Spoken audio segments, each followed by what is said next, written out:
Hey guys, Steve here at VR Roundtable. I'm doing a quick video to show the Windows MR tracking, the inside-out tracking limitations. This is going to be a super fast video.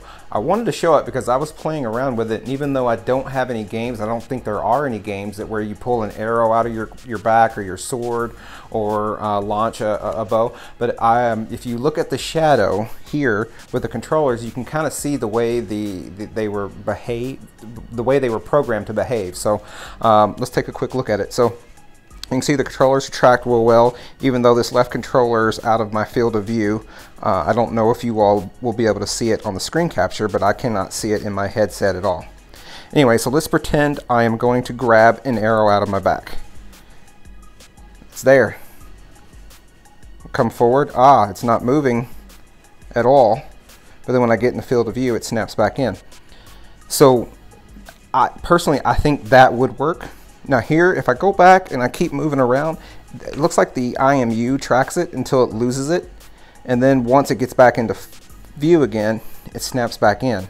So if you go back and stop, the controller stays there. You can squeeze the trigger, come back forward, and boom, there's your sword or your katana or whatever you're pulling out of your back. If I keep moving around, the IMU won't let it come to a rest. And it's only till I stop my controller, stop moving around, does that controller stay there. And until it sees itself, will it kind of snap back in. So I think they've tried to do some intelligent programming in order to make this adaptable to some games maybe. And again, I'm purely speculating because I don't have a game where I pull an arrow out of my back or do anything that kind of requires the controllers to be out of view. And maybe that's for a good reason. But anyways, I kind of wanted to show it. And let's do another look where maybe I'd pull in an arrow like in Steam VR's longbow. You can see it's out of the view. It's locked in. If I move it around, it doesn't fully know it. It kind of sticks and it's not so good. And as soon as I come back into view, there it is. So good. Arrow, release. Arrow, release. I'm trying to look a little bit, and I know that's cheating because the cameras are in the headset. Release. So perhaps we will be able to have games. Again, I don't know that it's going to work, but it seems doable, and I was actually surprised by this behavior watching the reflections here. Again, if I do all this, it does a decent job of keeping it tracked.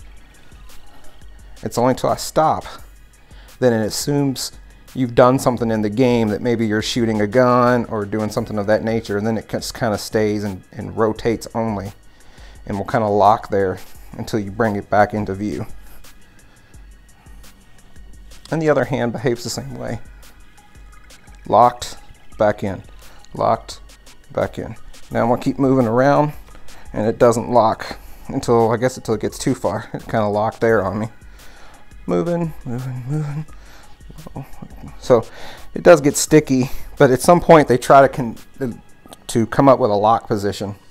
So anyways, that's the end of this video. Like I said, very short, very sweet, but I wanted to show you guys something because I haven't seen anybody doing reviews, or I haven't seen much of anything talking about this. The belief is that any games where you need to pull, again, an object from your back or over your shoulder, that they're not possible. And with what I've seen here, I don't think it'll be ideal. It certainly won't be as good as a Vive or a Rift, but I think it is in fact doable. So thanks for watching, and we'll see you next time.